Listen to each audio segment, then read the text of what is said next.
Welcome into Eye on Northeast Kansas, the podcast. I'm your host, Melissa Bruner. The Eye on Northeast Kansas TV show comes to you live 4 o'clock Central Time, Monday through Friday, from our studios in the capital of Kansas, the great city of Topeka. This week, we bring you an encore presentation audio version of a very special conversation we hosted in our studios this week. The city of Topeka has been rocked by violence recently, including many crimes where the victims were children, teenagers, young adults. We invited several community leaders to our studio. There was one day and time that we had free. They all said yes. Today, we share with you that community conversation.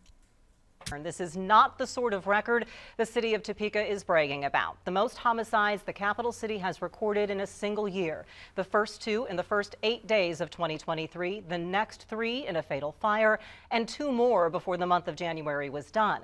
More recently, the month of October, starting with 5-year-old Zoe Felix, then 3 teenagers and 4-year-old Laurencia Perez-Belair, all in the following week. And just this week, the 33rd homicide victim killed in a wreck caused by a driver who police say had just fled a traffic stop. So where do we go from here? It is a very complex issue, and you can see that we have a large group here today to give many perspectives on some potential answers and solutions and suggestions for how we move forward. We begin our conversation with our public safety professionals. They are tasked with responding to these crimes, investigating them, and also working toward prevention. Topeka Police Chief Brian Wheelis, Shawnee County Sheriff Brian Hill, and Washburn University's Police Chief Chris Enos are all here. Thank you, gentlemen, for starting this discussion today. And much of it does start with the Topeka Police Department, Chief Wheelis. Is there anything, when you've seen this record, first of all, how concerning is it to you in addition to the entire community? Well, it's very concerning, and everywhere you go, you hear conversations about it, and that's why those conversations are so important, and why today, what we're doing today is important. We see trends, but as your opening highlighted, the biggest trend that we've never really seen before in the capital city is kind of marking the trends that we see across the nation, which is youth crime, both as victims and as offenders. And that is something that we haven't seen traditionally, even when the numbers have been higher in regards to violent crimes in the city. And that's very concerning on a number of levels. The good part about it, though, is it also highlights the importance of the law enforcement programs we have that are mentorship and guidance, like school resource officers. It highlights the amazing partnerships that we have with USD 501. It also highlights all the law enforcement partnerships that we have. So I think in the short amount of time that I have, I just want to reassure the community that there is a tremendous amount of collaboration and communication that's going on behind the scenes. The law enforcement partners that we have here today have many more law enforcement partnerships at the state and federal level that are all the resources are being brought to bear to suppress these crimes and investigate the ones that we have. Is there anything that links anything together? They seem to run the gamut. We've had shootings, we had the fire, young people, older people. Yeah, I think that's right. I mean, traditionally, historically, we see trends. Domestic violence is always a trend. That includes abuse of children and neglect of children.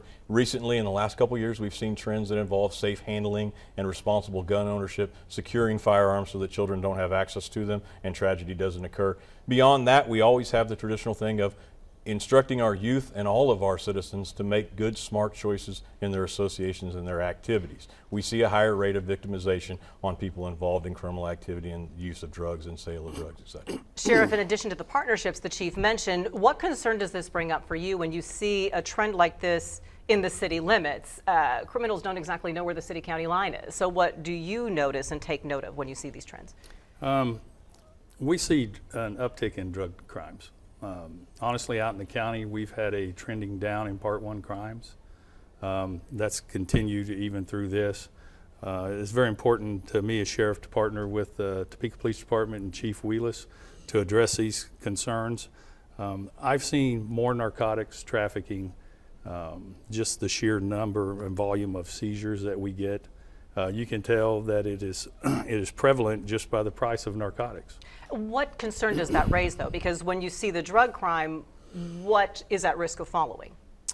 Well, I just think the narcotics impact a wide gamut of crimes, including the domestic violence.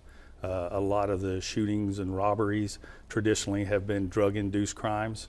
A lot of the thefts and things along that nature are drug-induced crimes. So I really do think the uptick of narcotics flooding our communities is having an impact negatively on law enforcement. How does that put everybody else at risk? Because even if you aren't somebody who's involved in drugs yourself, if other people are, what could that mean for you?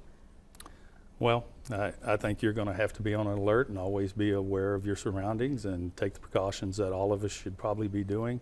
And I think here in law enforcement, we've done a tremendous job partnering with our partners throughout the county. The Shawnee County Drug Task Force, Chief Wheelis has put a lot of resources into that as well, and us trying to combat some of that. So, yeah, it's a continuing issue, and the education and the preventative side of that has to be addressed.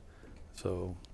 A lot to talk about there. Chief Enos, who talks about education and prevention. What concerns does this raise on the Washburn campus? While the campus itself has not been the scene of any of these incidents, the area around the campus certainly has been. Well, Washburn's a community within a community, right? And so we are impacted, even if it's not directly.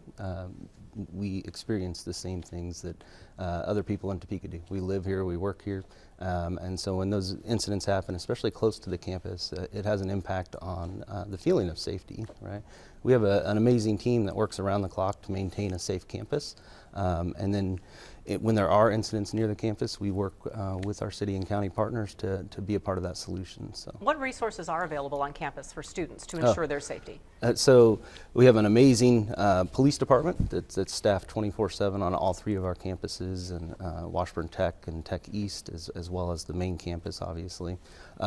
We have a communications center that's there to answer their calls, their texts, all hours of the day and night. We have help phones around the campus that are available for students. And then our technology on campus, our ITS department, maintains an amazing camera system that helps us and our city partners. So. Students live in the community, and the criminals, again, just like they don't know where the city-county line is, there's nothing to keep them from crossing that sidewalk and being on campus proper. So what is your reassurance or your message to families who might be considering sending students to Washburn? Yeah. I want them to know that we have a safe campus, right? We hear that from our campus community, and we all work to maintain that safe campus, and I think that's a really important message that they hear. But I also want to point out, Chief Wheelis has talked about youth interaction. I watched his YouTube video last week about if you have a chance to interact with youth in this community, do that, right? And I think Washburn's uniquely positioned to help with that, right? Our Shawnee County Thrives Scholarship Initiative that we're working towards, that really is to help build a path for those students that are looking to continue their education on a different lifestyle. Whether it's Washburn Tech or Washburn University, we want to be there to be that path for them. So, do you 3 feel that Topeka is a safe city? Absolutely. And I think that the partnership that we have, and I think the community's response to this challenging situation of crimes echoes that. But I think Chief Enos hit a big point. All of us, every single viewer that's watching, can take an opportunity to talk with kids they know, youth they know, point out how important they are, and encourage them to make safe and responsible choices for not only themselves, but to be leaders in the youth community as well. But this is absolutely a safe place to live. Agreed? I do, and it's important that we make sure that they know that there's that path there, right? If they're willing to take it and do the work, Washburn's there, other institutions are there to make sure they have a path. So. Chief Enos, Chief Wheelis, Sheriff Hill, thank you all for being here and starting this discussion. Thank you. Law enforcement aren't the only ones who find themselves on the front lines in this fight. You'll hear how it's impacting our hospitals, mental health services, and our schools next.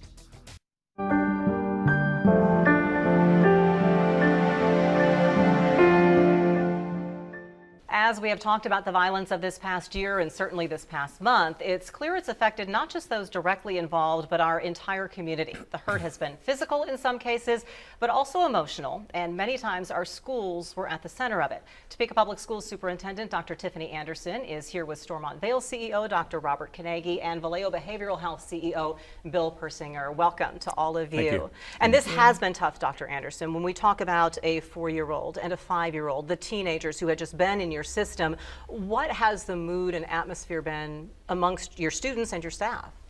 You know, it's a challenge because every student that is impacted by violence has friends, has family members within the school system. So I always say when there's violence impacting one family, it impacts every family and every school in the district. So the mood has been one in which individuals are really working to heal, I think is the best word. So a lot of mental health counseling and a lot of support systems are in place. What sorts of discussions has it maybe sparked about how certainly schools have long been considered a safe haven for many students. We talk about the role that schools play in offering support to students and families. But what sorts of discussions has this perhaps sparked, if any, in terms of what more could you be doing? How much further can you go in maintaining that safe space, but also in helping students maintain positive direction? Well, in order for students to be at school and to feel comfortable and to do well, you really have to have a space, not only a safe space, but a place in which they feel like they'll be protected and that they know what to do when they leave the school. We're fortunate that the school itself often is a place that is a safe haven, but our young people walk home. We know that a lot of the violence that's occurring is concentrated in a particular geographic block. So it's not all across Topeka, but there is a particular section of Topeka. And if you live in that section or you have family members in that section, and if you don't live in that section, but you know that you're looking at social media and seeing things, all of that can be very scary. So we have ongoing discussions about social emotional health, about safety, about what do you do if you are in fear when you're walking home. We have threat assessments that we give when things are called into us. So there are a variety of resources. We're fortunate to partner with a police department that helps us with having SROs in every school at the middle and high level, and we have our own officers who rotate through the elementary. That's another safe space to feel protected. We're also fortunate that we have virtual schools, so that if you really are afraid of just being in the community, we provide wraparound services and meet you where you are. It's another option. It is. Dr. Kanagi, how is your staff? Because these traumas come to you as Topeka's Trauma Center, and your staff works on a 4-year-old patient, a 5-year-old patient, a 17-year-old, and they're seeing their kids. Well, Melissa, you've hit right on it. So we have a level 2 trauma center. We see all the trauma for the region, and it is particularly difficult for our team when we see these young people coming through it. We are a group of professionals geared up to take care of those that have been traumatized by violence or otherwise, but the emotional toll that comes from taking care of these young people is above and beyond what we should expect. And then beyond that, really, the violence in the community, we've seen a 10% rise in the gunshot wounds, but another factor is the violence that plays out inside the hospital. So we've also seen a 50% increase year over year in the workplace violence, in patients and family members of patients acting violently toward our staff. And that takes a big toll. It's an incredible toll. And so we have increased the security at the hospital. We've added security officers. We are contemplating a second entrance through which you would have to pass through a metal detector. A number of different things. We're participating in some of the prevention opportunities in the community. And so beyond the violence that occurs in the community is this kind of societal increase in the way we interact in violent forms. And you kind of find yourselves at the center of it. We do, and it's not something that you might expect when you come to work to help heal and offer console others in a difficult position. And both of you bring up mental health issues, which is where Vallejo comes in. How have you perhaps redirected your efforts to become maybe proactive instead of reactive? We've tried to take part in a lot of community conversations. It's encouraging to see people put this issue out front and center, and thank you to the television station for doing that, WIBW. But what I want to focus on for a minute is to get folks to think upstream a little bit and prevent a situation that they might be involved in by being aware of extremes, in attitudes, emotions, behaviors, words that they hear people use. Watch out for extremes in yourself, for example. But when you think about your home and your family, your workplace, your school, your community groups, your social groups, I would say people have situational awareness for extremes in behaviors, what you see and what you don't see. Generally, if you see too much of something or not enough of something, there's a signal that something might not be right. So, people whose moods fluctuate a lot. People whose words are concerning when you hear those. Threats of violence or threats of violence against oneself, because violence is also can be turned inward. We call that a suicide attempt or a suicide. But watch for extremes in behavior. Behavior patterns that are out of character for somebody. Too much drinking and drugging and comments that would seem extreme or bizarre. Generally extremes. Too much of something, not enough of something will signal that something isn't right in your environment. So I would ask folks to be aware of that, emotionally, mentally. Do you all have enough resources to handle this kind of response, especially at this level that we've seen this past year? For Topeka Public Schools, we have a lot of resources, but I will be the first to say you can never have enough resources to target health and wellness. We have mental health teams, so social workers and counselors. We have a number of resources through our partners, Vallejo, Family Service Guidance, Stormont. But you can never have enough resources to wrap services around young people and families. And like what has already been said, we've seen our parents and some individuals behave in ways that we really didn't see pre-COVID. And you both see mind-body connections too as you try to study those behaviors. Absolutely.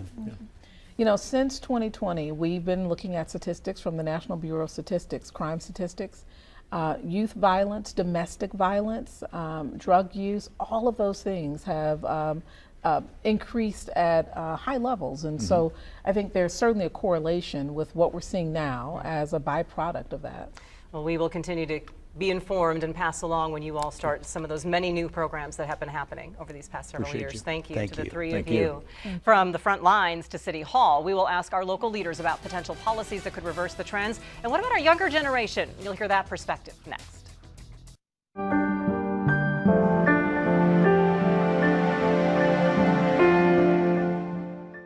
In working to reverse the trends of violence, we might look to our local leaders to see what solutions they may offer. Topeka Mayor Mike Padilla and Interim City Manager Richard Neinstadt are here to continue the conversation. We're also joined by DJ Clark. He's president of Still Producing, which works in real estate, also mentors young adults. So thank you to the three of you for being here. As you hear this discussion, Mayor, you have a unique perspective as both someone who's now an elected official. You are a retired Topeka police officer as well. Where do you see the challenge?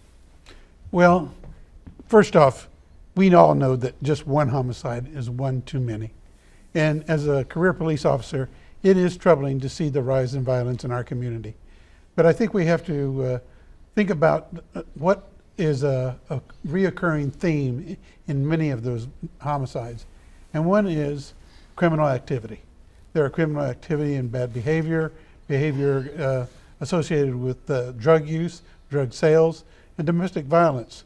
A lot of it, and it has been talked about just before we came on, is how we speak to each other, talk to each other, and how we interact with our community. And I think much of it has been addressed through what we've been trying to do through the Mayor's Task Force Against Domestic Violence, and also with the YWCA's Center for Peace and Justice, and the other programs that are in the city that try to get to the root of what how that behavior was developed at an early stage or in the home. We know that the task force gave a presentation to the governing body where they made it clear that over 1,200 cases were referred to the district attorney's office in 2021. And of those, almost 800 cases were filed in those domestic violence cases. So that shows us an overwhelming increase in how we interact with each other. It's important for us to look at that seriously. We've talked about the mental health. We've talked about access to good mental health and medical attention, because oftentimes that's where people decide, well, I'm frustrated and this is how I'm going to act out. And which is all very good, but as I asked the last group of people, it comes down to resources. And Richard, as the nuts and bolts and dollars and cents person, what needs to happen with resources in order for us to do all these things that we say would be great things to do? Well, we need more federal dollars. We need more federal assistance. We need more state assistance. We do get assistance. As you know, we have a number of programs in-house. We deal with housing. We deal with location of people. We address homelessness, try to deal with that. And it's going to take some more local dollars also. How do we weigh that kind of a request of our community that's already struggling to pay bills? Well, It's a tough one. I'm telling you, it is a tough one. But if we don't address it and we aren't successful, then we'll have more people struggling to pay bills because they will have been lost along the way. And it's our job as elected officials and our job as appointed officials, as government officials, and this is something I tell every governing body I work for, our job is to give the community hope. Our job is to work on their behalf to help make tomorrow a better day than what today is. DJ, as you listen to this discussion, DJ's 30 years old, and no offense to anyone else who's with us today, but we're all above a certain age. So when you listen to the conversation, I'm interested in your thoughts. Where is the disconnect? When we look at the teenagers who perhaps aren't making the best choices, why aren't we reaching them? What are we missing? I think it comes down to the kids needing people to be able to talk to that they feel comfortable with. So I think that once we can figure out who the kids feel comfortable with, and we can talk to them through stuff they're going through, and then be able to let them know there are different resources out there. You know what I mean? So I think that that's a problem. I think that comes where the disconnect comes at sometimes, you know, and we do have the resources, they are there, but I think that they need to know that they're there. How do we get that word out? And how do we identify who those people are that kids are going to listen to? Or do we just keep trying? I don't really know what that looks like, you know, but I'm looking at, Still Producing, I run a real estate company here in Topeka, and we have a mentorship program where we try to mentor kids and, you know, show them what they should be doing and showing them stuff in real estate. So I think the kids just need to know that the resources are there. Now, what that may look like, I don't know, but I think that they need to know the resources are there for them. So no matter how many times we've said it, it sounds like what you're saying is keep talking. Correct. Is there any particular message you guys, and yes, Richard, you... Well, I would say what this young man just said is important that people ought to hear. The mayor and I, as you said, are above a certain age, everybody here. But he can communicate with an age that we can't. He can help carry the message to an age that we can't. How would you And suggest... what we can do is help provide resources to him. And that's what I was going to ask DJ. How would you suggest they reach out to include people in your generation that maybe we're not doing right now? I think you have to identify the people that have been in this community a long time, and then get them with people that, you know, that are doing great things in the community, regardless if they've been here or not, you know. But I think you have to identify certain people in the community where the kids can feel comfortable. Then once you identify that, then I think that you would be able to, you know, go from there and see what that looks like. Mayor, how do we get the young people in the door? I tell you, every opportunity that I accept invitations to many organizations to speak about this issue. And I remind everyone in that audience, they are the communicators for our community. They are the advocates for peace and justice in our city. And they need to reach out to their networks. We can't, as a city, be aware of every contact that could be made, but the mothers, fathers, uncles, aunts, grandfathers, all of them know where those kids are. Correct. They provide the resources day to day for housing, living, education, and they have their attention already. So use that time that you have their attention to give them the message. Well, I appreciate the three of you sharing your thoughts and ways that we can perhaps move forward from the high view policy level to right there, boots on the ground, wherever you are in your neighborhood. If you can even reach one young person, you've made a difference. So thank you to all three of you for sharing your thoughts. The city does have many groups working in neighborhoods to drive change. You will hear from some of them next.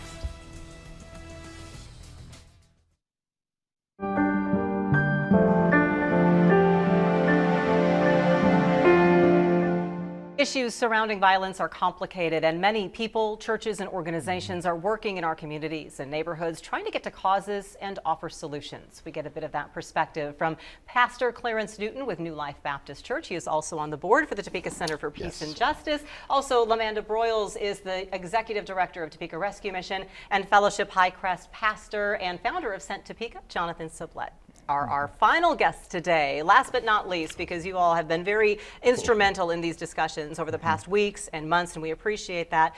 Pastor Newton, you had a very good message about why this takes the entire community. What is the role of everyone in finding solutions here?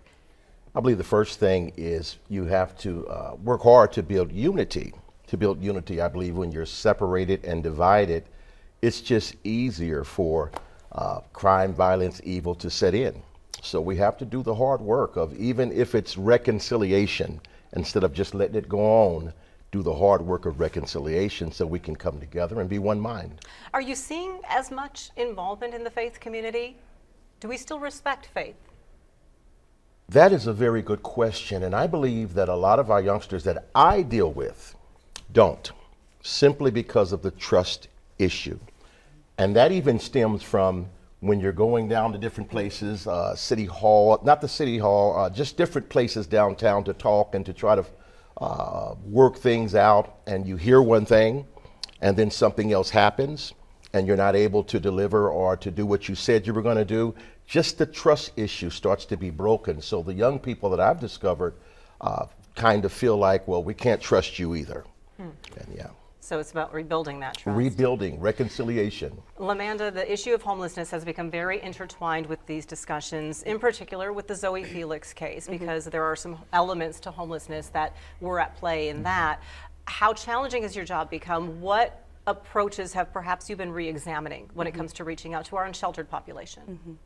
You know, I think the biggest challenge is weighing in, looking what's happening nationally, and what's also happening locally. And it's one of those things that we're seeing an increase in numbers of people that are living on the streets, accessing the shelter, needing food. When we were talking about going upstream, trying to help families who are on the bridge of becoming homeless, we're seeing an increase in that. And so a challenge is navigating all of that and being prayerful for all of the needs that our community has, but also recognizing that TRM alone can't do this. The faith community alone can't do this. Government alone can't do this. And so I really just feel like the Lord has continued to lay on my heart, do what you can, but partner with others to do the rest. What message would you have for the community to remind us that just because someone does not have a permanent home does not necessarily mean they're a bad person, and it doesn't necessarily mean that they are prone to violence or contributing to violence? Sure. You know, a phrase I say oftentimes when I go to churches and speak is, not all criminals are homeless and not all homeless individuals are criminals. We can't group people in like that. But really, we shouldn't be labeling anyone. As a woman of faith, I have to look at everybody as like Imago Dei. They are made in Christ's image. And so that is not always easy to say when you see someone who has demonstrated something violent or has done something wrong. But at the rescue mission, we're there to look at the whys. Why are those behaviors happening? Why is someone exhibiting the anger? Because when you look at the root causes, some of it's loneliness, some of it is depression. And what we're seeing on the streets, also, Melissa, I've got to be honest with you, we're seeing it in the workplaces, we're seeing it in churches, mental illness, depression, loneliness, just the different kind of struggles that people have that doesn't discriminate. The why is the big part here that I think everyone is trying to get at. And Pastor Sublette, that is pretty much literally what Sent has been doing. Fellowship Highcrest has gone, we talk about rebuilding trust, you're literally doing that by going beyond the church walls. What kind of approach have you been trying to take in the Highcrest neighborhood? We've taken a holistic approach, which is so important. If you look at the last time our murders in the city were this high, there were a lot more of those that occurred in the Highcrest neighborhood. To this point, I believe only one has. And our neighborhood is increasing in health, and so our strategy is working. One of the things I like to draw out in the holistic approach is Clemson University did a study that showed that a 1% increase in food insecurity leads to a 12% increase in violent crime. And I think we were missing things like that. There are 5 universal fears that has been studied that everyone has. And if those 5 universal fears lead to 5 universal needs, and when they're not met, anxiety goes up. And when anxiety goes up, performance goes down, motivation goes down, and behavior goes down. And so I think we have to continue looking at those things. When you talk about the trust issue, you can't build trust in time of crisis. You have to, you spend your relational credits in time of crisis. So as a church, we pay a staff member to be on the campus of our local middle school a full day every week, so that when times of crisis rise up, they already have the relational equity with our children at that school. And the same goes with housing and different things of that nature. All of our help organizations are seeing an increase in need in food. increased need in housing. And what we're seeing is less resources, our people are more strained out. And so until we start looking at a holistic approach, I feel like we're going to be in the same seats. As a faith community, we have done some things to diminish trust, and we have to rebuild that. And so we can't do that overnight. The way we do that is by being active, continuously doing the things we need to do outside the walls to show that it's not about butts and seats, but that everyone has infinite dignity, value, and worth. The old Maslow's hierarchy of needs. If you're hungry, you're not going to necessarily worry about, am I really being super nice to Pastor Newton today? I need my sandwich. You know, I mean, there's truth to the hangry. We laugh about it when we say it, but it's the basic needs. It is. What is the one thing you each feel could be done? We only have a minute left for all three of you to get in. The one thing that you feel is missing that we need to address. Again, I'm going to stay right in the vein of coming together to unite, because as Pastor said, they're having success. But guess what? When we come together and share our different resources, when we come together and are able to trust one another in here, and then we can have people looking at us and say, okay, they're together, I can trust them, we can do that. Amanda. I would say kindness. There's no effort that is too small. Sometimes sharing a smile, sometimes saying hello. We have lost so much of that personal interaction. Calling people by name if you can, just those personal touches where we go back to humanity and we're looking and viewing people as people. You heard me say that the other night. They're not number 31, 32. They are Zoe and Laurencia. Yes. Pastor Sublette. Continue to partner well and take a holistic approach. If you're only concentrated on what you do, you're going to steadily be fighting the upstream battle. You have to look at the big picture and then say, how can we concentrate our resources in order to make the impact that we need to make? Well, thank you to the three of you. And this was just discussion today, but there are a lot of groups and resources out there to help everyone take action. Here are just a few. PARS Topeka they work with Safe Streets. They have prevention services, Vallejo's Crisis Line, Community Resources Council, TRM has their line that they have for everybody, Sent Topeka, that Jonathan has the resources for. And when it comes to getting involved, Pastor Newton said this on our news a couple of weeks ago, we all need to be involved and tell what we know. Otherwise, we can't get the criminals off the streets. So Shawnee County Crime Stoppers helps you report crime anonymously, 785-234-0007. Also, Topeka Police, tell TPD at topeka.org. Our thanks to everyone who took part in our special discussion today. All those resources will be online. Our thanks to you for watching as well, a community issue that will take all of us. We know this conversation is just the beginning and much more work remains to be done. It is something we will continue to follow from our 13 newsroom and on WIBW.com. If you would like to watch this conversation, you can find it on our website. I also have a link posted on my Facebook page, WIBW Melissa Bruner, and you can find it on our WIBW 13 News YouTube channel. Be sure to click subscribe while you're there. Appreciate you listening. Until next time, we'll see you on the Red Couch.